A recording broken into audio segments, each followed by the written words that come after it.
Então, boa tarde para todo mundo. Nessa segunda aula, eu vou pegar justamente a parte do pensamento antigo, começar com o conceito de natureza, para depois ver como é que isso se articula com a ética, e aí pegar o conceito de prudência em Aristóteles, na terceira aula, e depois cotejar essa visão antiga com a visão moderna através do Hobbes e do Kant, que são duas referências para o pensamento ético da modernidade, e ver como, tentando fazer o tempo todo os possíveis elos de ligação e de articulação com a questão da bioética. Tá? O professor Olinto, na primeira aula, né, ele falou do conceito de bioética como uma ética da vida, o que supõe um diálogo, uma articulação entre duas esferas que cada vez se tornam mais distantes e mais separadas. A esfera das ciências positivas, que lidam com fatos, que buscam o rigor, baseadas em experimentação, em cálculo, em observação, e a esfera dos valores, a esfera da ética, que não lida com fatos, mas lida com valores, onde não está em jogo a verdade e falsidade, mas está em jogo o melhor e o pior. Ou seja, o rigor é outro, o método é outro, o vocabulário é outro, e isso causa, na prática, quando a gente tem a reunião, não é, o diálogo de comissões de bioética. Quem já participou disso, com certeza, o professor Olinto deve ter sentido essa dificuldade de estabelecer o diálogo entre essas duas esferas, porque as perspectivas são muito diversas. Então, o cientista acha que falta rigor ao ético, o professor de ética acha que falta reflexão e sentido no fazer do cientista, e muitas vezes o diálogo não flui por conta dessa distância que há entre esses dois campos. Então, o que eu pretendo, ao longo dessas exposições, que ficaram a meu cargo aí 5 aulas, é esclarecer essa base ética que está necessariamente suposta nas diversas posições, nas diversas abordagens que os problemas na atualidade têm. Quer dizer, passando de como isso era concebido na antiguidade, a reviravolta que houve na passagem da Idade Antiga e Idade Média para a Idade Moderna, não é? Com a mudança de uma visão teleológica para uma visão mecanicista, e o Hans Jonas fala sobre essa inversão que há durante a Idade Moderna, né? E, então, a repercussão disso no plano da ética. Tá? Não é, se voltar para a filosofia antiga e para a antiguidade, não é uma questão de, sei lá, de acadêmica, puramente acadêmica, não é uma questão de pedantismo, não, nem é uma coisa anacrônica, quer dizer, fora de tempo. O que interessa agora? Estudar um pensamento que aconteceu em outro ponto do planeta, há 2.500 anos atrás, num contexto completamente diferente. O que interessa isso para nós hoje? Mas, na realidade, não é, você não pode aplicar ao campo da ética e ao campo da filosofia em geral a ideia de progresso que veio das ciências e da tecnologia. Enquanto a ciência tem um progresso e avança junto com a descoberta das tecnologias, quer dizer, quanto mais aparelhos mais sensíveis, mais poderosos a gente tem, mais a gente consegue desvendar os problemas da natureza, né? Mas, no plano da ética, não se pode colocar essa questão de um progresso. Não há um progresso contínuo que eu possa dizer que a ética atual superou as éticas antigas. As questões, né, o que eu devo fazer? Que critério eu posso usar para diferenciar o certo do errado, o melhor do pior? Como é que eu justifico a minha ação? Né? O que é melhor nessa situação concreta? Quem é que já não se fez essas perguntas inúmeras vezes durante a vida? Né? O problema enfrentado era outro, mas a questão permanece. Né? Onde encontrar critério, onde encontrar justificativa, onde me garantir que eu realmente estou fazendo a melhor escolha. Né? Então, diante de cada problemática que foi surgindo ao longo da história da humanidade, a posição dos filósofos variou, tentando encontrar respostas frente aos problemas concretos que cada época enfrentou. Então, há um acervo, digamos assim, né? Há um patrimônio, há um tesouro de reflexões acumuladas durante esses séculos todos de cultura, pelo menos do Ocidente, que é o que eu conheço, enfim, sem contar com a sabedoria oriental, porque aí a gente, então, mergulha num mar ainda mais vasto, né? Mas há toda uma contribuição que está aí à nossa disposição para refletir sobre os problemas nossos, atuais. Né? Não é voltar à Grécia, mas é usar essa reflexão que os gregos fizeram para tentar perceber, quanto mais não seja, o que nos distancia deles. Tá? Quer dizer, por que aquela colocação que eles fizeram já não serve mais para nós, ou serve, em que ponto que a gente poderia se apropriar disso ou não. Né? Então, é todo um trabalho que cada vez se mostra fecundo, né? E vários autores da atualidade, inclusive o próprio Hans Jonas, vai se remeter muitas vezes a Platão, muitas vezes a Aristóteles, né, quando estão em questões problemas éticos. Tá? Ele chama a atenção, aí o Hans Jonas, né, que na antiguidade você partia da vida como fato primário. A vida estava por todo canto. A Terra era viva, o universo era vivo. Isso aparece muito claramente, né, quando você pega o Timeu de Platão, por exemplo, né, que diz: assim a alma difundida em todas as direções, desde o ponto médio até os extremos do céu, rodeando-se em círculo pela parte de fora e girando sobre si mesma, começou com o começo divino sua vida inextinguível e racional para toda a duração dos tempos. Quer dizer, a alma do mundo, o mundo tem uma alma, o mundo é vivo, e essa alma perpassa toda a natureza. A universalidade da vida é o fato básico. O que tem que ser explicado, o mistério, o que desafia a compreensão do homem, não é a vida nem o surgimento da vida. Isso é o dado, isso é de onde se parte.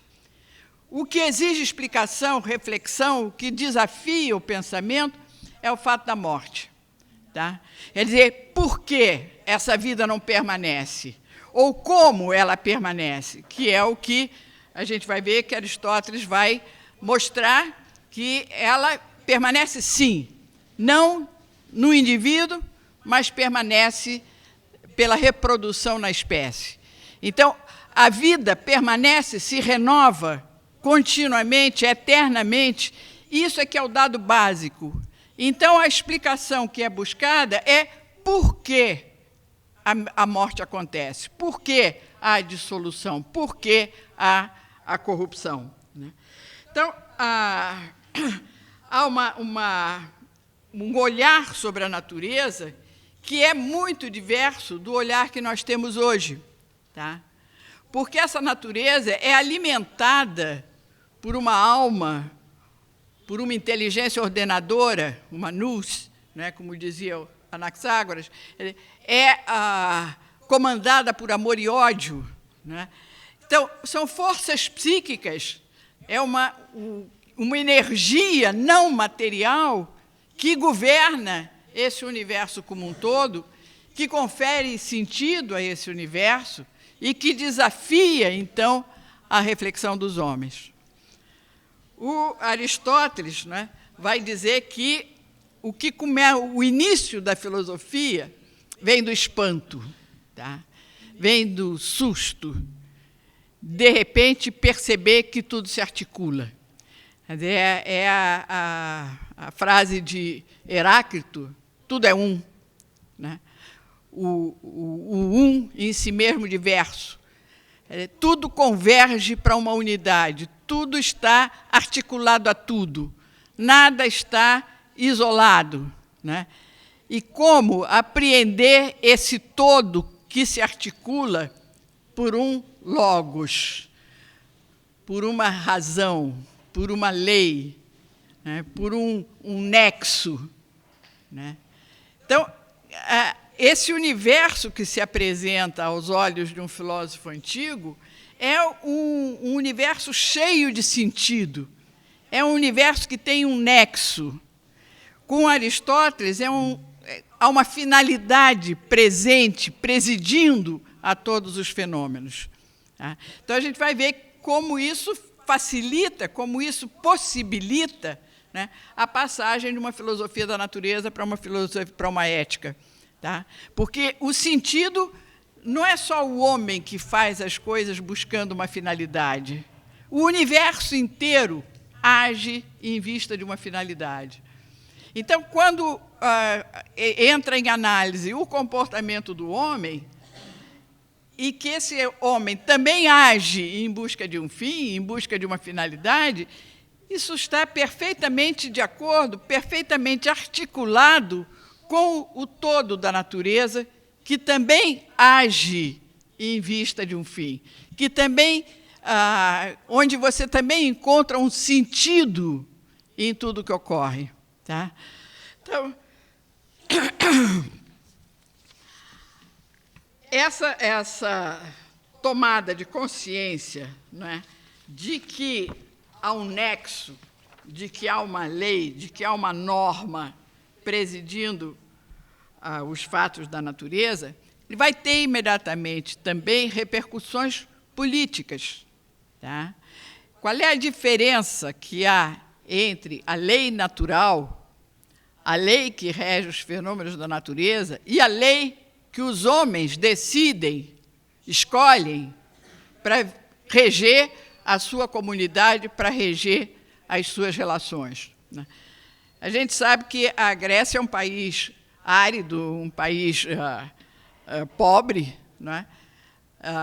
E os gregos eram levados, então, ao comércio com as outras áreas em torno do Mediterrâneo para poder se sustentar com aquilo que faltava a eles, né?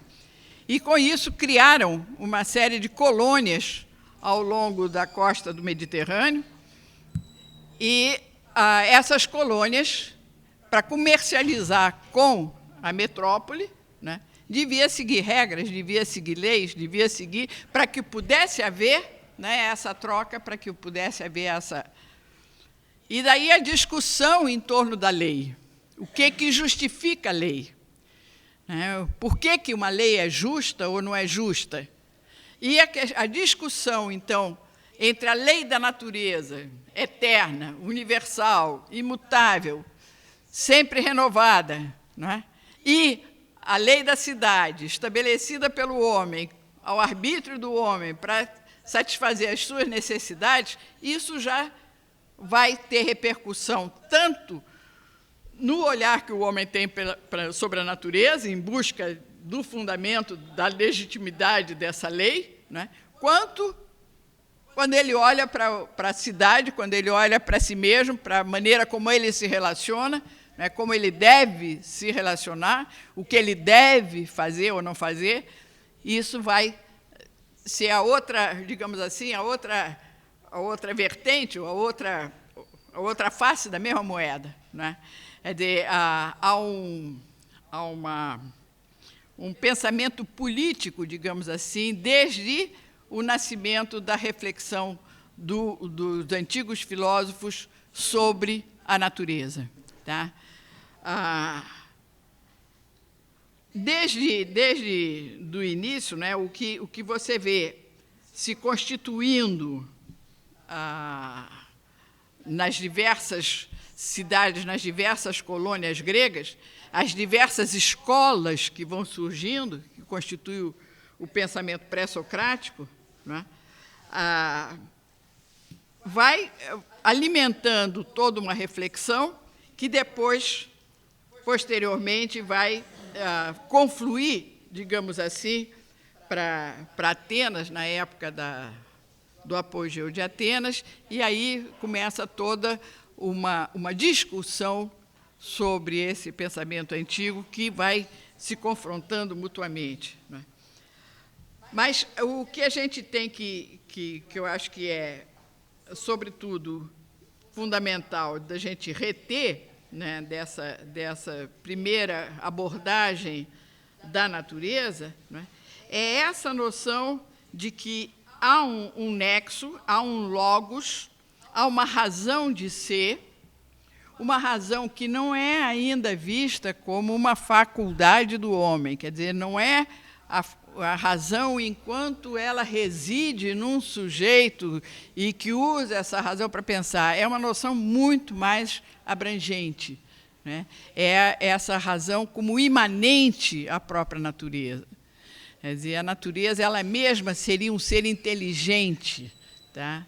Ela mesma seria portadora de um logos, né? E Heráclito, volta e meia, traz esse pensamento, né, de que o homem deve se abrir ao logos, deve partilhar do logos, deve escutar o logos. Quer dizer, a natureza tem alguma coisa a nos ensinar, né, sobre esse nexo, sobre essa articulação das coisas, sobre esse sentido da natureza. E o homem é aí um aprendiz da natureza, né? A natureza é a grande mestra. Aristóteles vai dizer que a arte imita a natureza, né? E é a busca de desvendar esse mistério constituído por essa ordem que se renova eternamente, né? É esse mistério que a filosofia tenta decifrar nesse primeiro momento. De onde é que vem esse nexo, né? O que garante esse nexo, o que mantém esse nexo? Então, essa natureza ela é concebida também, né, como um vigor, tá? Como um impulso vital, como aquilo que faz surgir, como aquilo que faz brotar. Ela está continuamente dirigindo o ser, né? E os primeiros filósofos compreendiam essa natureza como uma arqué. Arqué é uma palavra que é raiz de uma série de termos nossos em português: arquitetura, arquivo, arquibancada, arcebispo, arquimilionário, enfim, tem aí, a gente tem toda uma coleção de palavras derivadas de arqué, que vai ter essa conotação de origem, começo, comando, tá? O Heidegger vai dizer que ela é a origem que comanda o que surge dessa mesma origem. Quer dizer, ela não só é uma origem que ficou para trás, mas é uma origem que está continuamente dando origem a todas as coisas, tá? Quer dizer, é uma origem presente, tá? É um vigor presente em todas as coisas da natureza, tá? Então, o grande problema que surge nesse primeiro momento, não é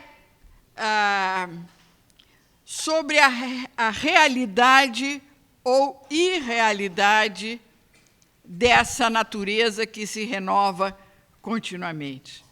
Por quê? Desde o início, desde que começa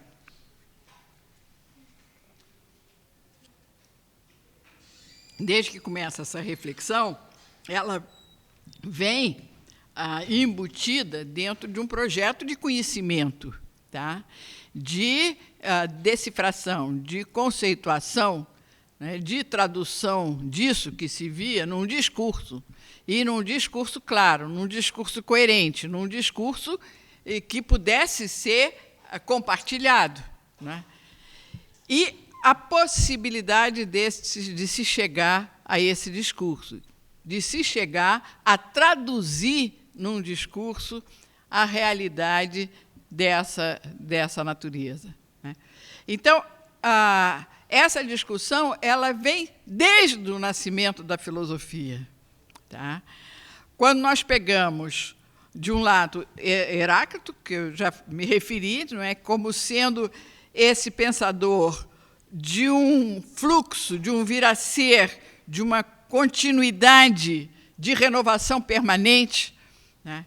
O emblemático do Heráclito, que todo mundo, de alguma maneira, já ouviu falar, né? Ninguém entra 2 vezes no mesmo rio, né? O rio é o mesmo rio, mas é outro rio. E a natureza também é a mesma natureza, mas é sempre outra natureza, né? Esse mundo está em permanente renovação. O Platão, no Timeu, pergunta o que nasce sempre e nunca existe, né? Então, por quê? Porque aquilo que está sendo, aquilo que está fluindo, ao contrário do que dizia Heráclito, que a realidade é essa, né, vão buscar uma realidade imutável, permanente, uma referência que está lá e não muda, né, e reduzir o fluxo a uma mera ilusão, a uma mera aparência.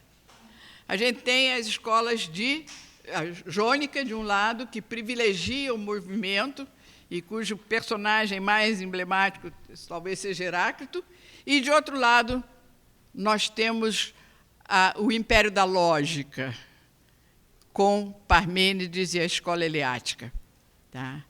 Que, em função de uma verdade imutável, né, acaba reduzindo o material concreto, a vida de carne e osso, essa natureza que nos envolve permanentemente, a uma aparência ilusória, né? E com Parmênides a gente vai começar a ver a separação, né, entre aquilo que eu apreendo pelo meu corpo, pelos meus sentidos, pela minha vida concreta, né, por aquilo que eu sinto, que eu vejo, que eu percebo à minha volta, e aquilo que a razão me mostra. Há uma diferença aí.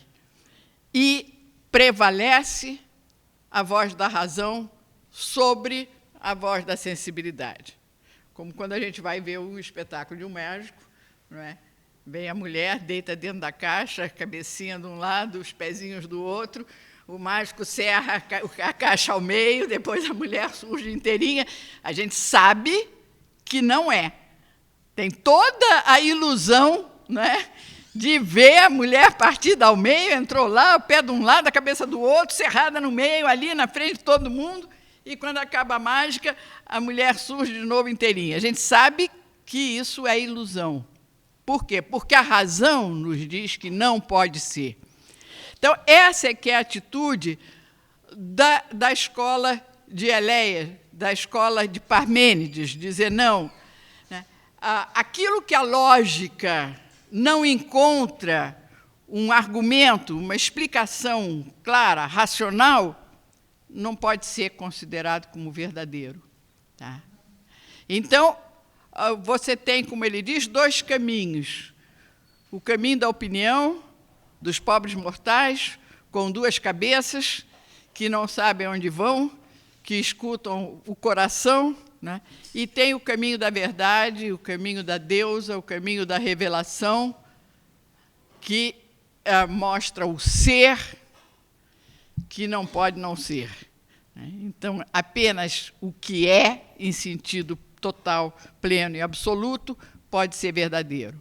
E, com isso, não pode haver mudança, não pode haver multiplicidade, não pode haver movimento. O ser é uno, eterno, imóvel, imutável, esférico, todo igual. E, diante desse ser, que corresponde à ideia de ser, né, o mundo sensível só pode ser uma aparência ilusória, evanescente, que não é de fato. Uma das frases que se conservou de Parmênides, né, porque todos esses autores pré-socráticos a gente conhece por referências, geralmente referência de Aristóteles ou de Platão, né, porque não temos nada que tenha sido escrito pelo punho deles e que tenha nos sobrado integralmente. São pequenas frases, né. Então, tem uma passagem que Parmênides se refere à lua, à luz da lua, né? E a ilusão que é a lua que cresce, que enche, que esvazia, né? Que fica pela metade ou que fica inteira, e que, na realidade, ela não muda, é sempre a mesma lua. O que muda é a luz que incide sobre ela. Então, assim como, né, nós temos a impressão de que a lua cresce, decresce, nasce e desaparece, isso acontece com o mundo sensível à nossa volta em geral. Então, é a negação da realidade mutável, plural, múltipla, né, para encontrar um conceito imutável, eterno, idêntico, que a lógica é que nos mostra, né? Essa visão radical de Heráclito, onde só existe o movimento, onde a permanência é apenas um momento de equilíbrio entre tensões opostas, né, que vai se desfazer para se refazer ali adiante, e nós estamos sempre acompanhando esse conflito, essa luta, entre contrários, entre opostos, né, que ora se equilibram para logo se desequilibrar e se reequilibrar adiante. E, de outro lado, Parmênides, com a negação de qualquer movimento e apenas aquilo que a lógica mostra que pode ser verdade. Esses dois pensamentos radicais, eles acabam por chegar ambos ao ceticismo, ao paradoxo, tá? Como construir um discurso que permaneça sobre uma realidade que está em contínua mudança, né? E como falar de alguma coisa que não apresenta nenhuma diferença, nenhuma divisão, nenhuma mutação, nenhum movimento, onde eu não posso nem estabelecer uma diferença entre o sujeito e o predicado, né? Então, o discurso não atinge, não retrata, não traduz, não reflete o ser.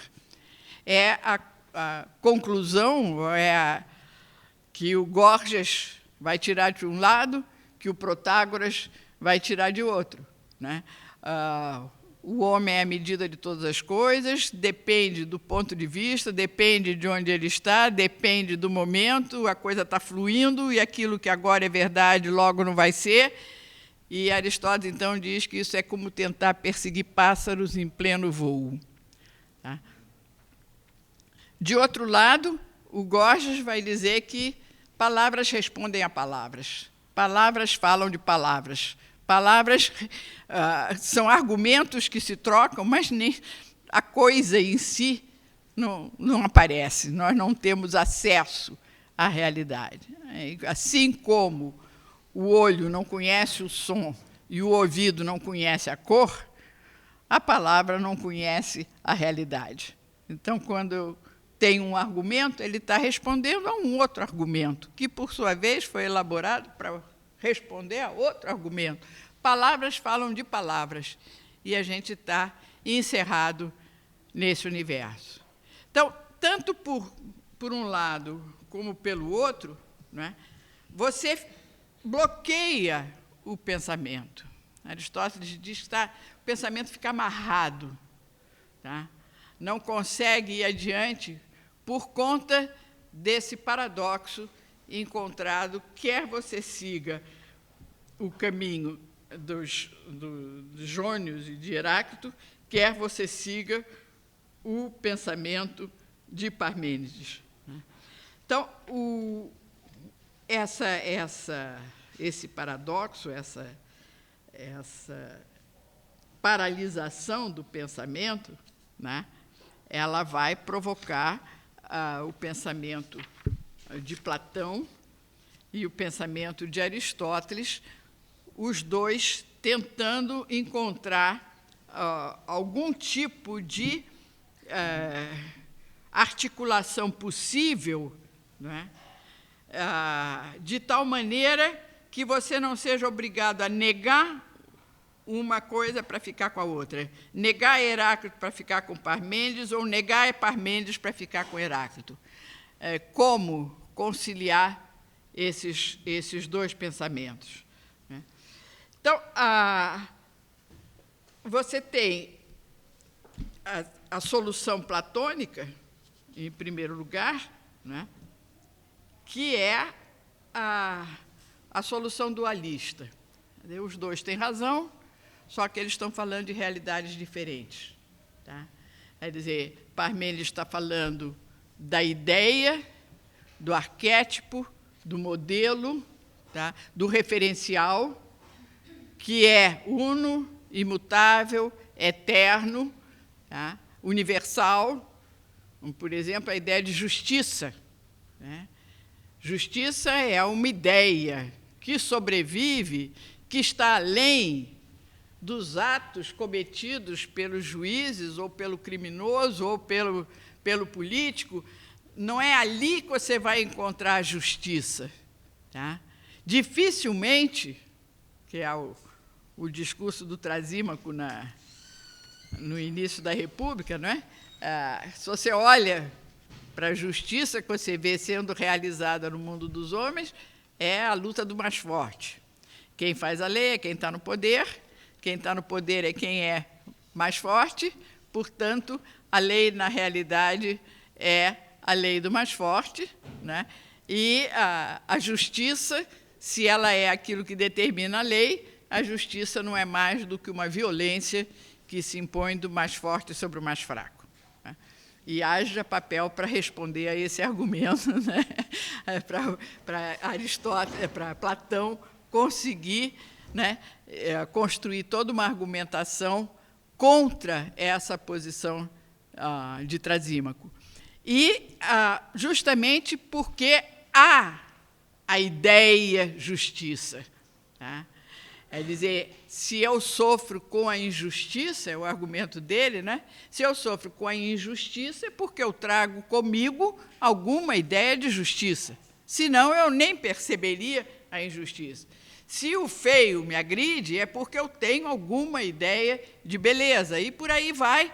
Não é? Eu trago comigo ideias, e vem toda a história do mundo das ideias, não é? Um mundo separado deste que nós estamos vivendo, um mundo em que estão os arquétipos perfeitos, eternos, imutáveis de todas as coisas.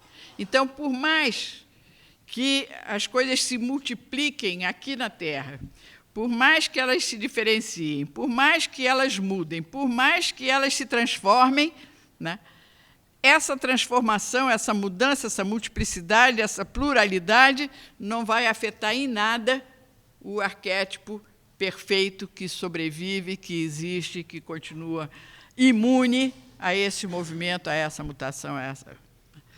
Então, você vai ter, de um lado, essa realidade ideal, né, mas que ela que é a real, para Platão, né? Esse ideal que é a verdadeira realidade, né? E você vai ter um mundo que reflete, que é sombra, que é cópia, não é? Que é simulacro, que tenta, de alguma maneira, refletir, reproduzir esses arquétipos ideais. E a gente sabe quantas leituras foram feitas dessa visão platônica, não é? No cinema, na literatura, quantas vezes, de novo, aparece esse mundo de ilusão, né? Esse mundo que é o mundo da caverna, não é? onde só vemos sombras projetadas na parede, não é? Quer dizer, nós estamos encerrados dentro de uma sala de cinema, nascemos ali dentro, a única coisa que nós conhecemos são essas imagens que se projetam na nossa frente, e essa é que é a realidade. É ali que a gente se encontra, aquele que é o mundo familiar. Quando nós falamos uns com os outros, nós estamos nos referindo sempre a essas sombras que nós estamos vendo projetadas, né? E nós não percebemos que elas são apenas sombras, que elas são apenas reflexo, que elas escondem uma realidade por detrás, uma realidade que ela sim é quem explica tudo, ela sim é o referencial, ela sim é a... Então, a gente tem o Matrix, a gente tem o Show de Truman, a gente tem o Muito Além do Jardim, a gente tem, enfim, o Saramago escreveu A Caverna, não é? Aí é um shopping center, um condomínio em Portugal, que é a Caverna, onde os homens vivem aquela ilusão de um mundo fechado, não é? Onde todos têm certeza daquilo, e ai de quem ousa dizer que aquilo é falso, que sai daquele esquema, que vai para fora da caverna, que vê que o sol está lá fora, que vê que a caverna é caverna, né? E que tenta libertar os outros da caverna. É o Sócrates que é condenado à morte, é o destino de quem ousa ir contra as certezas estabelecidas, os dogmas, as opiniões assentes, etc. Então, a solução platônica é essa, e essa solução vai desvalorizar tremendamente o mundo da natureza, né? Porque esse mundo da natureza, ele é um mundo de aparência, é um mundo de ilusão, é um mundo da matéria, e tudo que vem da matéria vai perturbar a alma, né? Porque esse dualismo vai se refletir no homem, né? Então, você tem uma alma que pertence originalmente a esse mundo das ideias e que se destina a voltar por esse mundo das ideias, uma alma que conhece esse mundo das ideias, que se lembra desse mundo das ideias, que tem condição de fazer uma espécie de uma anamnese, né, de recuperar essa lembrança da verdadeira realidade a partir desses reflexos que ela vê no mundo sensível, né? E essa alma está encerrada, presa num corpo, né? E num corpo que tem seu próprio dinamismo, suas próprias almas, que está voltado para o prazer, para a sobrevivência, né? E que perturba continuamente a alma racional. Então, você encontra no âmago do homem essa divisão entre o saber, o conhecimento, a contemplação, a ciência e o agir, que, se você não tomar cuidado, vai estar submetido às paixões, vai estar submetido aos afetos, vai estar submetido ao sensível, e vai trazer perturbação para essa alma e impedir até que ela retorne ao mundo das ideias. Então, você tem, em Platão, não é, uma visão negativa desse mundo material, sensível, dessa natureza, não é, que os primeiros filósofos, os pré-socráticos, tinham, era o seu foco de atenção, né? Quando você passa para Platão, o discurso platônico sobre o mundo real, uma tentativa de explicar a origem, né? Vem, como Aristóteles diz, com metáforas poéticas e palavras vazias, né? A gente encontra no Timeu toda uma descrição sobre a origem do mundo, né? E que Aristóteles diz isso é metáfora poética, né? Platão é um poeta, mas não há ali nenhuma dado científico, digamos assim, né? E o próprio Platão diz que é um discurso verossímil, né? Que um discurso verdadeiro só Deus é que poderia fazer e que está além da capacidade dele, né? Então, essa abandono, quer dizer, você vira as costas para a natureza. Tá? Não é na natureza que você vai encontrar as respostas mais importantes que o homem está buscando. Né? A compreensão da natureza vem quando eu percebo que ela é apenas a imagem, o reflexo, a sombra de um mundo ideal. Né?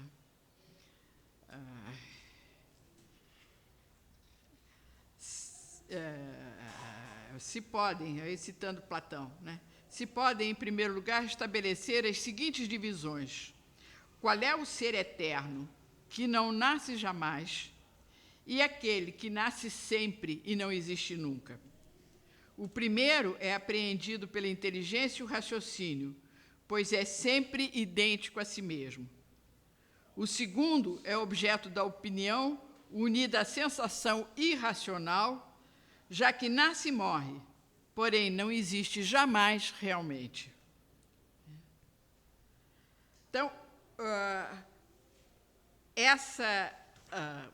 o pensamento da natureza, quer dizer, essa reflexão sobre a natureza, ela já vai, em Platão, se dissociando de uma ética. Tá? Quer dizer, a ética tem a ver com o destino da alma. Tá? Quer dizer, a filosofia se apresenta para Platão como uma preparação para a morte, como uma libertação do corpo. Tá? Então, é o homem que tem que se libertar das amarras sensíveis, não é?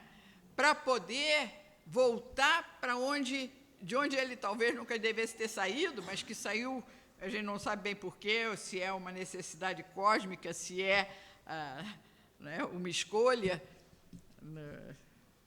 Aí, no mito de que fecha a República, né, o texto da República, o Platão imagina um personagem que morreu durante 12 dias e depois voltou ao convívio dos homens para contar o que ele tinha visto. Né? Então, tem toda uma descrição fantástica, né, do que seria esse mundo. Eu acho que na Bíblia não tem explicação de céu, inferno, purgatório, como tem lá em Platão, né? Uma porta no chão que vai para o inferno, de onde eles são espetados e queimados, as almas dos assassinos, e há um campo verde onde chegam as almas que acabaram de morrer, e há um céu, né? E nessa passagem da vida para a morte, as almas atravessam um rio, que é o rio Lete, o rio do esquecimento. E aí elas esquecem a vida que elas tinham antes aqui na Terra. E chega o momento da reencarnação, o momento em que elas voltam para a Terra. Eu não me lembro qual é o personagem, são as Eríneas, ou quem é que manda que escolham. Tem todos os destinos ali. E agora vocês escolham qual é o destino que vocês querem para se reencarnar. E que todos correm para o mesmo destino que eles tinham antes. Né? Repetem o mesmo erro que eles já fizeram e, com isso, não conseguem se libertar. Então, o papel da filosofia seria, né, essa preparação para a morte, para você fugir ao ciclo das reencarnações, né, para você, enfim, voltar à contemplação do ser perfeito, que são as ideias, né?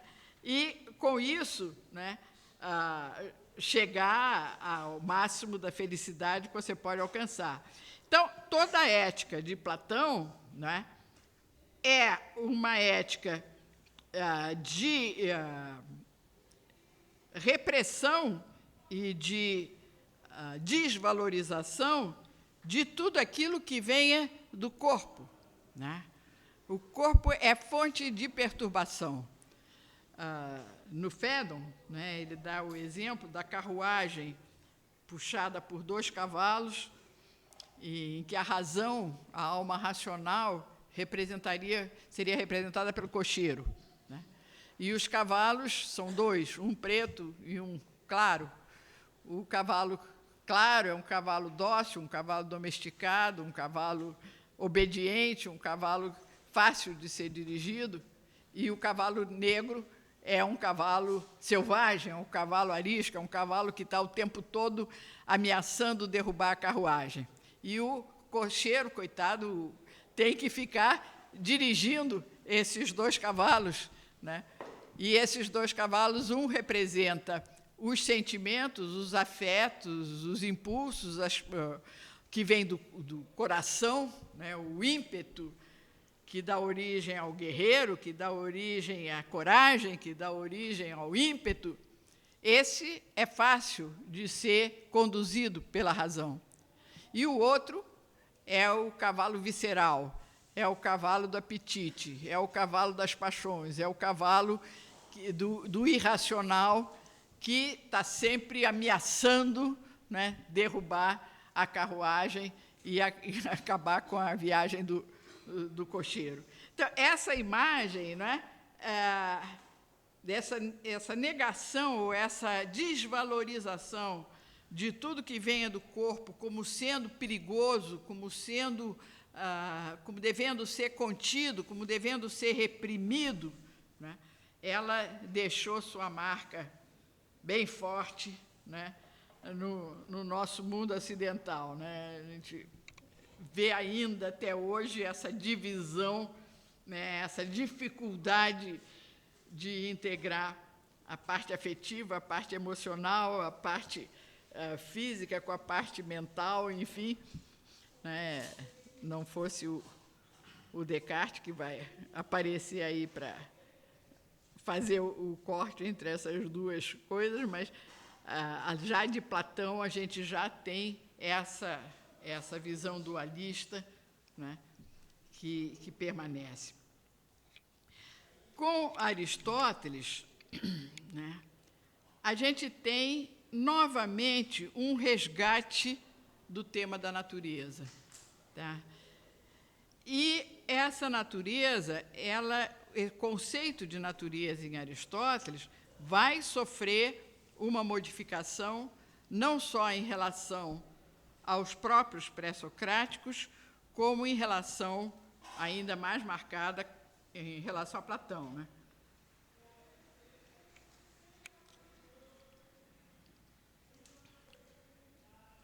Então, a natureza continua a ser concebida como aquele vigor fundante que faz surgir todas as coisas, que comanda todas as coisas.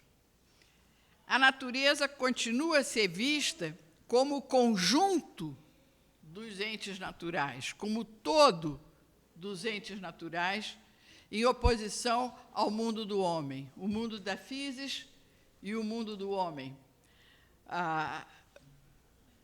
E a natureza passa a ser vista por Aristóteles, desculpa, né, como, ao mesmo tempo, a forma, o motor e o fim de cada ser.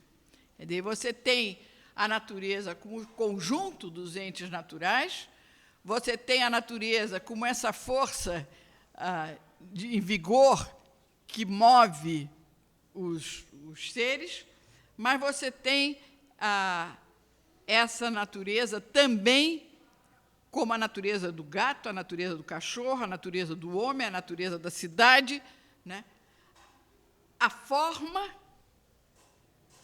de uma dada realidade, né, que é também o que move essa realidade e que é também o que se tem em vista nesse movimento. Né? Lá na política, ele diz que natureza é aquilo que é alcançado no final de um processo. Então, a natureza do homem não vai ser buscada na criança, a natureza do homem vai ser buscada no adulto. No adulto realizado, ali é que ela vai se mostrar em plenitude. Tá? Então, você vai ter uma natureza como uma tendência permanente a se realizar em cada ser da natureza, tá? E no conjunto todo da natureza. Tá? Essa natureza tem, portanto, sendo, portanto, o fim a ser alcançado, né, ela vai alimentar o que a gente conhece como uma visão teleológica de Aristóteles. Tá?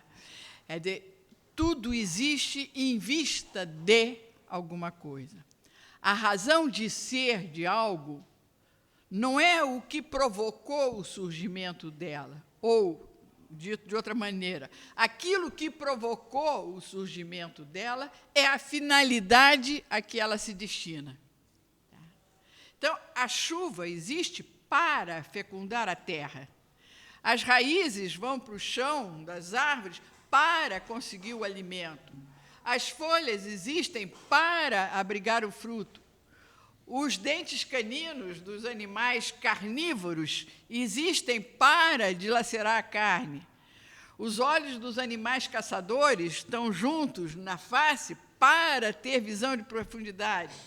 Os animais caçados têm os olhos dos lados para ter uma visão de 360 graus e fugir do predador. Então, tudo, né, tem um sentido, tudo tem uma razão, né, e é através da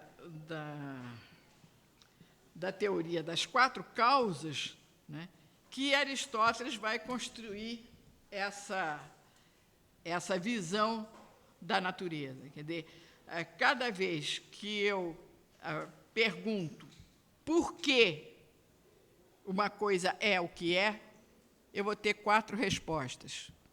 Porque ela é feita de alguma coisa, que seria a matéria.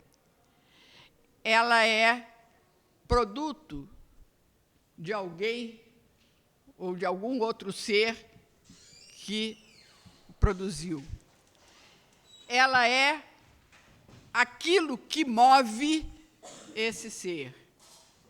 E ela é aquilo em vista do que tudo isso ocorre.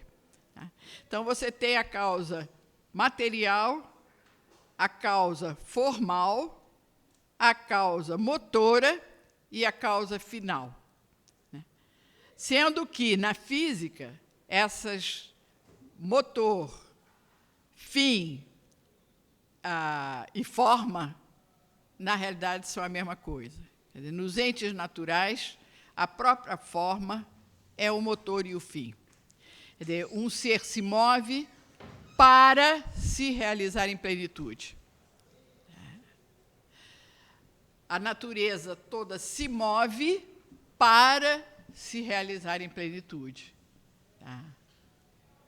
E essa realização, essa tendência permanente, né, para a realização de uma finalidade, né, ela é instrutiva para o homem. Quer dizer, o homem aprende com a natureza.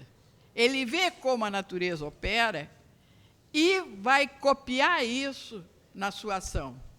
Tá? Então, ele, mais de uma vez, vai dizer que a arte imita a natureza, porque ela traz, ela vai produzir também um ser. Né? E ela vai ter uma função, seja arquitetônica, seja terapêutica. Arquitetônica, na medida em que ela vai criar, vai arquitetar, né? Vai dar fundamentos, fazer surgir alguma coisa, e ela é terapêutica, porque ela vai consertar a ordem ali onde ela se fraturou, ali onde ela se quebrou. Tá? Então, é de restaurar a ordem ou de criar algo, né? Quando a arte faz isso, ela vai estar se guiando, ela vai estar se sujeitando ao máximo, né, a essa dinâmica que envolve a natureza como um todo, que preside a natureza como um todo. Tá? Então, você vai ter uma visão, não é, de integração entre o conhecimento teórico e a arte. Não é? Você vai ter um modelo na natureza com suas leis, com suas medidas, com a sua harmonia, com o seu equilíbrio, com essa possibilidade de renovação permanente. Né? Você vai ter aí um modelo para usar na arte. Né? Então, há um sentido de... como é que eu diria? De valorização da natureza. Né? Aristóteles vai repetir várias vezes: a natureza nada faz em vão, né? A natureza é em si mesma inteligente, né? E o homem ele estaria aprendendo com a natureza, né?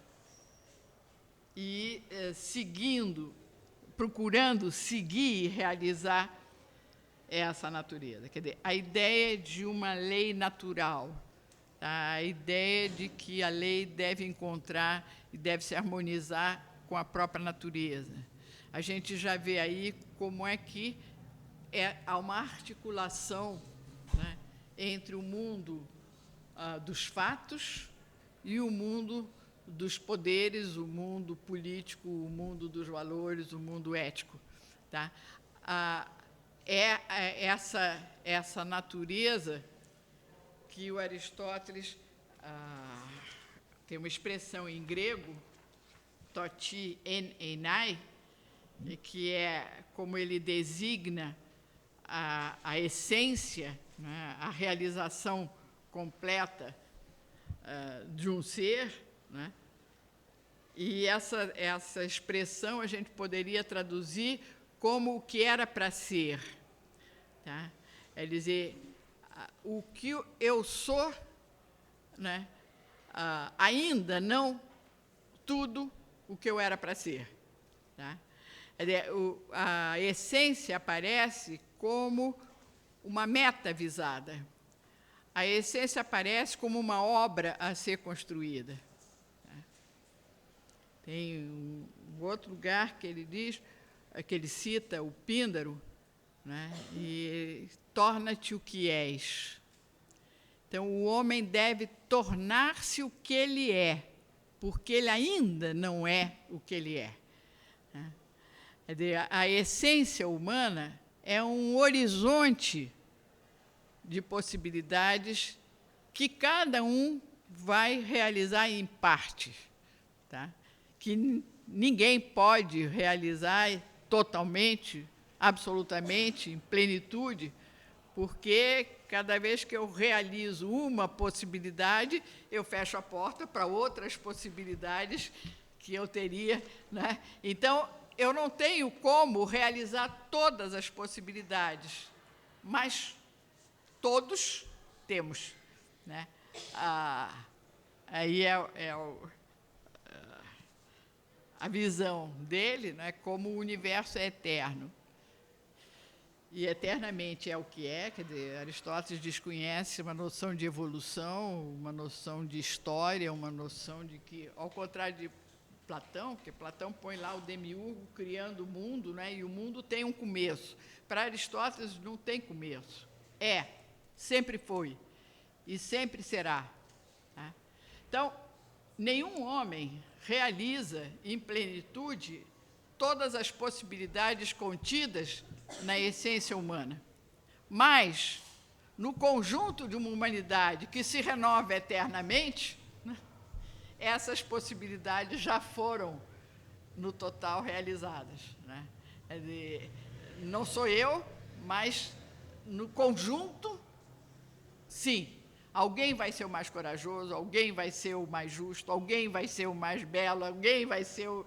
Enfim, as diversas potencialidades do homem vão se realizar ora num, ora no outro. Né? E, com isso, não é, você não tem necessidade mais de um arquétipo existindo à parte, não é? Mas nós vamos ver, quando a gente chegar na parte da ética, esses referenciais são encontrados no próprio mundo do homem. Tá? Eu reconheço ali onde um talento se mostra. Tá? A cidade cultua, guarda a memória, o poeta canta os feitos do herói, e o herói é aquele que sobressai aos outros em algum aspecto. Né? Ou pela astúcia do Ulisses, ou a coragem de Aquiles, ou a sabedoria de um Sócrates, enfim, esses talentos, essas possibilidades, essas capacidades humanas que vão servir de referencial ético, eu vou encontrar, não no mundo a parte ideal de arquétipos perfeitos, mas na comunidade, na cidade. Né? A gente vai ver isso, a afirmação dele, fora da cidade, o homem é besta ou Deus. Né? Ou ele cai no nível do animal, ou ele é tão autossuficiente que ele se equipara a um Deus. Né? O homem depende dos outros homens para ser homem. Tá? O homem isolado dos outros homens não chega nunca a ser homem. Ele tem que aprender a ser homem. Tá? E esse aprendizado, né, ele vai fazer em conjunto, em comum com os outros homens. Então, a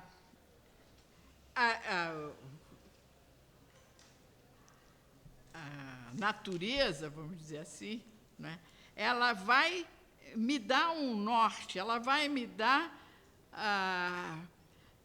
não chega a ser uma ética naturalista, a gente não encontra em Aristóteles um Rousseau, né, que o homem nasce bom e é a sociedade que estraga. Não há, a natureza sozinha jamais vai se realizar, ela vai depender sempre de um grupo que acolhe, que apoia, que alimenta e que faz crescer. Né? Mas há uma natureza, e aí é que a discussão toda vem, né? Essa natureza é um horizonte, é um conjunto de possibilidades, ou essa natureza é uma forma? Né? Então, ali passou da natureza, ali é antinatural, ali é contra a natureza, e a gente sabe, então, como toda uma mentalidade se constrói em cima da natureza humana como um padrão, como uma forma, né, como um modelo, e que, de alguma maneira, né, quem é esse homem perfeitamente realizado, ou maximamente realizado, é o grego. Né? E os bárbaros são aqueles que balbuciam, que não sabem falar, que não têm lei, que estão submetidos ao tirano, que são governados na base do sangue, da força, da violência. Né? Então, essas diferenças, elas vão se transformar em hierarquias. Né? E aquele que está mais próximo dessa natureza projetada, e aí eu digo que Platão acaba ganhando do Aristóteles, porque, de certa maneira, há um padrão, né? Há um padrão, e aquilo que se afasta desse padrão é menos perfeito, é inferior. Né? Então, você, com isso, e isso a gente vai ver na repercussão no plano da ética e no plano da política, né? Legitima toda uma hierarquia dentro da cidade. Né? Uma hierarquia que, para Platão, vinha das reencarnações sucessivas, né? De homem passava para mulher, de mulher passava para animal, de animal passava para planta, né? A degradação. Mas no Aristóteles também há uma hierarquia que vem dessa maior ou menor realização do potencial humano, né? Que se aproxima ou se afasta da realização plena da natureza, né?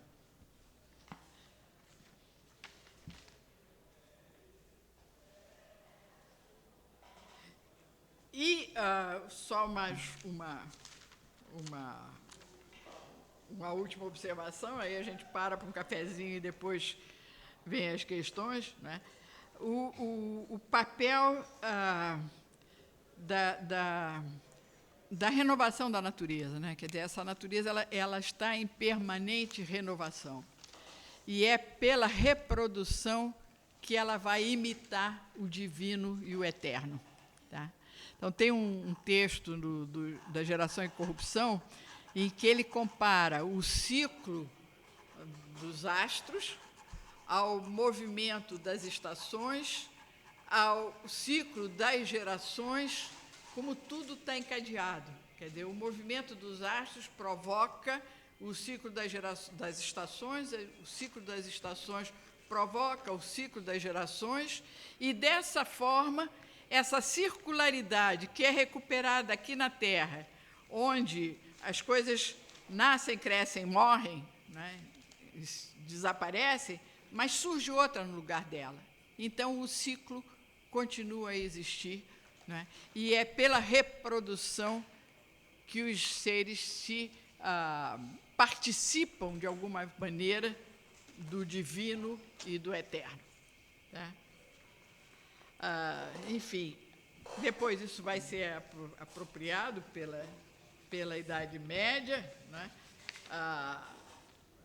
Platão e Aristóteles vão servir de base a toda uma concepção que vem se articular com a tradição judaico-cristã, né? Mas é a matriz de onde se formou o pensamento ocidental. Sem a menor sombra de dúvida, a gente se reconhece, né, numa série de pontos, quando a gente começa a se aprofundar em Platão e em Aristóteles, aí você começa, é por isso, é daí que vem. Né? Então, obrigado pela atenção, um cafezinho e depois as perguntas. Como podemos estabelecer um paralelismo entre a hierarquização da natureza em Platão e a hierarquização da natureza em Aristóteles? Olha, eu não sei se em Platão essa hierarquização da natureza é muito pertinente, porque a atenção de Platão, não é, ao contrário de Aristóteles. Aristóteles é também um biólogo. Foi Aristóteles quem inventou o sistema de classificação em gêneros e espécies. Tá? Quer dizer, a atenção que ele tinha para a natureza, ele via uma hierarquia em graus de perfeição dos entes naturais. Né? Então, quais são as espécies mais complexas, mais autônomas, mais capazes de sobreviver por si? Essas espécies são mais perfeitas do que as outras espécies. Né? Tem até uma passagem do Hans Jonas em que ele fala sobre essa questão da hierarquia em Aristóteles, que ele diz que continua sendo válida, continua sendo imprescindível você perceber como há uma estratificação na natureza em que as espécies superiores absorvem a capacidade das espécies inferiores e como tudo, então, está realmente se articulando em graus de perfeição, né, até chegar ao homem, que seria a espécie mais perfeita da natureza. Né?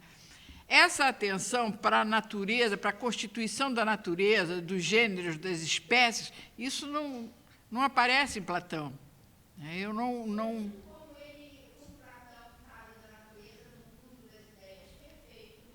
Sim, a hierarquia entre as ideias, tá?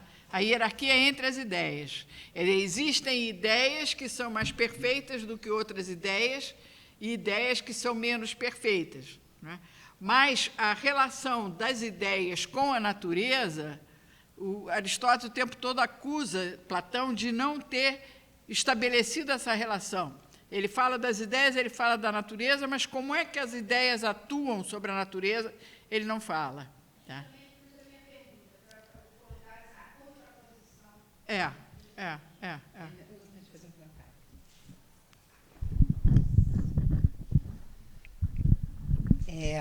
O Hans Jonas, ele chega a dizer que o Aristóteles ele ficou a um passo, assim, é porque na antiguidade não existia o conceito de progresso nem de evolução, o mundo era perfeito, né, e eterno, né, imutável, daquele jeito nos seus ciclos, né, se mantinha. E o Hans Jonas vai dizer que Aristóteles viu essa hierarquia. E o Darwin viu que essa hierarquia era devido a um processo evolutivo, onde os seres superiores tinham qualidades que continham todas as anteriores. Ou seja, de certa forma, Aristóteles chegou perto de Darwin, só que ele não teve a sacada desse encadeamento por evolução, porque, para ele, essas espécies eram imutáveis e sempre existiram e sempre iriam existir, certo? Então, a sua pergunta me ajudou a fazer esse gancho, que eu já estava ali ouvindo, querendo falar, mas o trabalho do Hans Jonas vai recuperar totalmente o pensamento aristotélico de natureza, né? A gente trabalha assim, a ideia de que o Hans Jonas é um neo-aristotélico, né? A gente fala de um franco-aristotelismo jonasiano em muitos aspectos, não só nessa filosofia da natureza, como também na ética, que depois, mais adiante, a gente vai ver. E é isso, né? Sim, e tem vários outros pontos, então, de Aristóteles, que a professora citou hoje, não só de Aristóteles, mas mesmo essa visita aos pré-socráticos, o movimento antiplatônico, né? Assim, o Jonas acha que Darwin encerrou como chave de mestre o antiplatonismo com a teoria da evolução, por exemplo, né? Refutou completamente, né? Então, muitas dessas aulas a gente vai recuperar na aula de Princípio Vida lá do Jonas, muito desses temas que a professora abordou hoje, tá bom? Mais alguma pergunta? Eu achei aqui o texto do Jonas, em que ele diz: a ideia aristotélica de uma construção estratificada, de um progressivo depositar-se de camadas, cada camada mais elevada dependendo das mais baixas e todas as inferiores sendo conservadas na que no momento é a mais elevada, sempre se comprovará como imprescindível, se referindo a Aristóteles.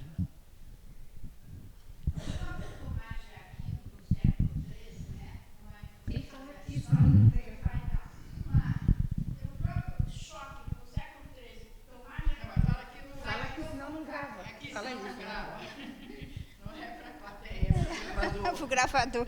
No próprio choque que Tomás de Aquino vai provocar no século XIII, com a influência, com o trabalho em cima de Aristóteles, jogando por terra um platonismo de 9 séculos, faz uma grande transformação. E é por isso que ele, durante quase 2 séculos, é considerado um herege na Igreja Católica, né? Porque o pensamento de Aristóteles era proibido justamente com toda essa evolução, essa modificação em relação a Platão, né? Com essa diferença de 2 almas, né, que é um corpo que encarcera uma alma, um mundo completamente maravilhoso de umas ideias, esse mundo aqui horrível. Aristóteles não vem com eu sempre costumo citar nas minhas aulas a palavra Gestalt em alemão, né, que quer dizer substância. O corpo e a alma é uma única e só coisa, uma substância, né? Então, é vida, é tudo. Quer dizer, o próprio, como você está falando, do Hans Jonas, dizendo, né, que o pensamento de Aristóteles vai fechar, e Darwin vai fechar, mas todo um processo, né, de evolução de pensamento Aristóteles chegando a Darwin, a mesma coisa eu vejo também lá Tomás de Aquino, quando se influenciou em Aristóteles.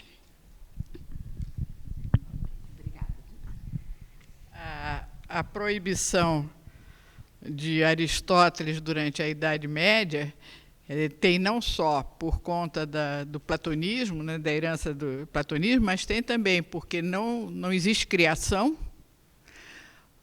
A teologia aristotélica nega a possibilidade de uma religião, porque se Deus não conhece o mundo, né, não é providência, não é criador, não é salvador. Então, há uma imagem uma concepção de Deus na filosofia aristotélica que é incompatível com a tradição bíblica. E justamente o mérito ou a ousadia de Santo Tomás de Aquino foi de unir as duas coisas.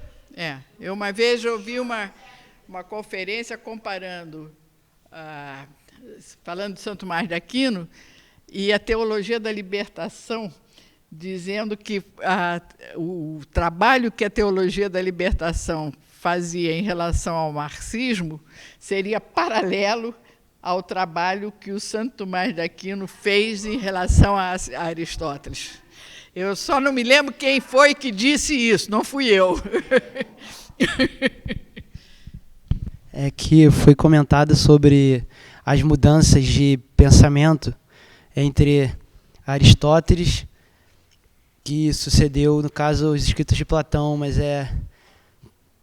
eu gostaria de saber a visão dos dois, de um pouco de cada um, de como seriam as substâncias políticas que fizeram também essa mudança de pensamento.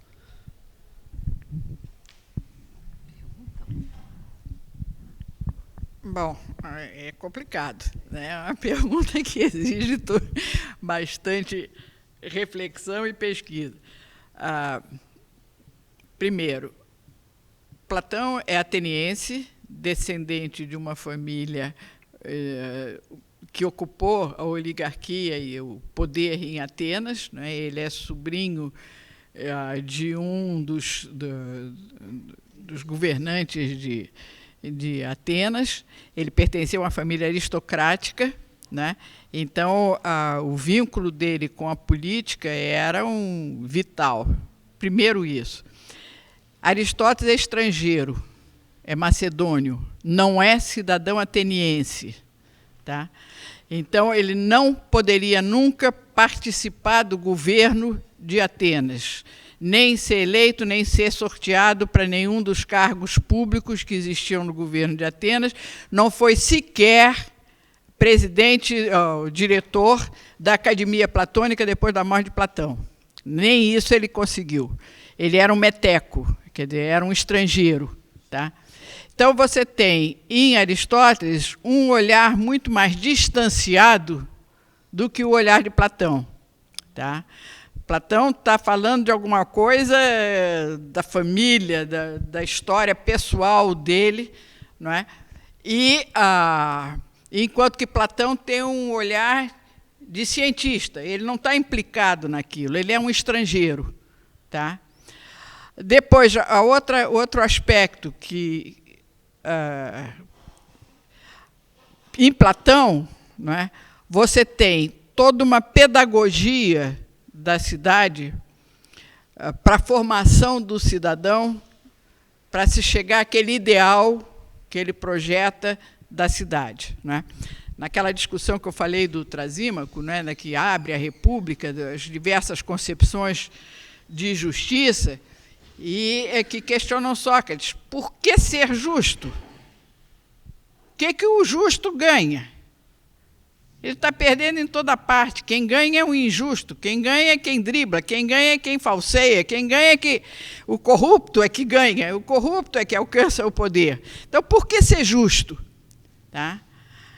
E Sócrates, ou Platão, né, diz, bom, vamos fazer uma coisa, vamos mudar o foco da questão. Tá? Em vez de ler em letras miúdas, vamos ler em letras graúdas, que talvez o problema se mostre. Em vez de analisar a partir do indivíduo, vamos analisar a partir da cidade. E aí você se pergunta, o que acontece se uma cidade não é justa? Tá? Como é que é possível a convivência entre os homens se a cidade não é justa? Tá? E que mais que eu poderia te dizer? Enquanto que em Aristóteles, né, você tem a análise concreta de como é que os homens lidaram com essas questões, tá, nas diversas constituições que existiam nas cidades gregas. Tá? Em vez dele pegar o ideal da ideia de cidade, a cidade ideal, o que seria uma cidade ideal, e, a partir dali, como deve ser o comportamento do homem, Aristóteles vai dizer como é que as cidades se organizaram para lidar com suas próprias questões. Tá? Então, o que a gente sabe é que ele analisou 157 constituições de cidades gregas para poder escrever a política dele. Tá? Então, não é a cidade ideal, é como é que os homens lidaram com essa realidade que eles tinham que enfrentar, que era viver junto. Porque não há condição de sobrevivência se não for pelo viver junto. Né? A boa vida, que é o objetivo da política em Aristóteles, né? Essa boa vida é uma boa vida em comum. Tá? É uma boa vida em comum. Em Platão, para que a cidade sobrevivesse, enfim, possibilitasse o bem-estar, né, era a formação do cidadão dentro daquela linha de que tudo que vem do corpo é mal e que tudo que vem da alma é que deve ser preservado. Então, que música pode ser tocada? Que poesias podem ser ensinadas às crianças? Que exercícios devem ser feitos para que se chegue... Então, havia toda um a priori do que era o bom e o certo, que se impunha ao mundo material, e que ele não conseguiu. Né? Das 2 vezes que ele tentou, uma foi preso e vendido como escravo, e a outra foi expulso. Quer dizer, ele nunca conseguiu realizar na prática aquele ideal que ele estava projetando. E Aristóteles, então, ele vai tomar o caminho inverso. Né? Quer dizer, na prática, né, como é que... Então, a influência do clima, a influência do relevo, se teve guerra ou se não teve guerra, a fecundidade do solo, tudo isso vai explicar por que tal lei existe em tal cidade e não existe em tal outra, e assim por diante. Não sei se era isso que você estava perguntando. Inauguramos esse curso aqui outro dia. Hoje começa sistematicamente o curso que a Maria do Carmo anunciou, Aristóteles, depois os modernos, comparando e tal. E isso é o caminho que a gente sempre segue. Eu queria fazer sobre a belíssima palestra que ele colocou aqui, uma aula de antiga, né? Eu repassei mentalmente isso aí. Então, existe uma aproximação grande entre o estoicismo, que aparece logo depois de Aristóteles, e o estoicismo tem uma história chamada fundamental, depois o médio, e finalmente o estoicismo romano, que mais nós conhecemos, porque temos Cícero, tem Sêneca, tem uma porção de autores, eu tenho esses aí quase todos. A aproximação que existe é enorme, porque eles se serviram da ideia heraclítica de movimento, de sucessão de tempo, e de Aristóteles os princípios fundamentais que a Maria do Carmo explanou bem, da matéria e da forma. Todas as coisas são feitas desses 2 princípios de existência. Eles não são existentes, não existe a matéria, mas ela é o princípio de existência. Poderíamos dizer, o polo negativo é a matéria. O polo positivo é a forma que dá especificidade, que faz com que, então, cada ser entre numa determinada espécie, essa que é a especificação, e assim aparece a natureza inteira. Mas isso se aperfeiçoou muito com os estoicos. Um pouco adiante dos estoicos, temos o surgimento da igreja, o cristianismo, que se desenvolveu exatamente no vigor da do estoicismo, especialmente romano, né, nos primeiros séculos. E formou um grande pensador, que é Santo Agostinho. Santo Agostinho, por quase 10 séculos, aqui tem uma... ela foi embora, a teóloga. Por quase 10 séculos, foi o grande mestre do Ocidente medieval, grande mestre. Tomás de Aquino, em todas as suas colocações, ele procurava a palavra de autoridade de Santo Agostinho. Venerava profundamente, embora tivesse discordado. E platonizou o cristianismo. E sobrou um ranço que nos foi passado dos platônicos, neoplatônicos, via Santo Agostinho, até o dia de hoje. Uma certa reserva para a materialidade. Finalmente, a meta final do ser humano é o mundo transcendente, como a Maria do Carmo explanou muito bem. Essas duas aproximações são flagrantes. Essa dos estoicos e esta do platonismo, a influência dele no cristianismo. Foi Tomás de Aquino, pena que a teóloga foi embora, foi Tomás de Aquino e os pensadores, filósofos e teólogos da época que começaram a virar o pensamento. Aristóteles, que era materialista, inicialmente considerado pelo cristianismo, virou o grande mestre que substituiu Santo Agostinho, né? Do século XIII para cá e até o dia de hoje. Essa é uma querela medieval entre o platonismo e aristotelismo que tanto marcou a própria igreja. Bem, acho que está. Então vamos encerrar esse primeiro dia com... É o segundo dia, sim, mas é o primeiro dia mais sistemático, né? E com essa brilhante aula da Maria do Carmo. Vamos encerrar com uma palma para ela.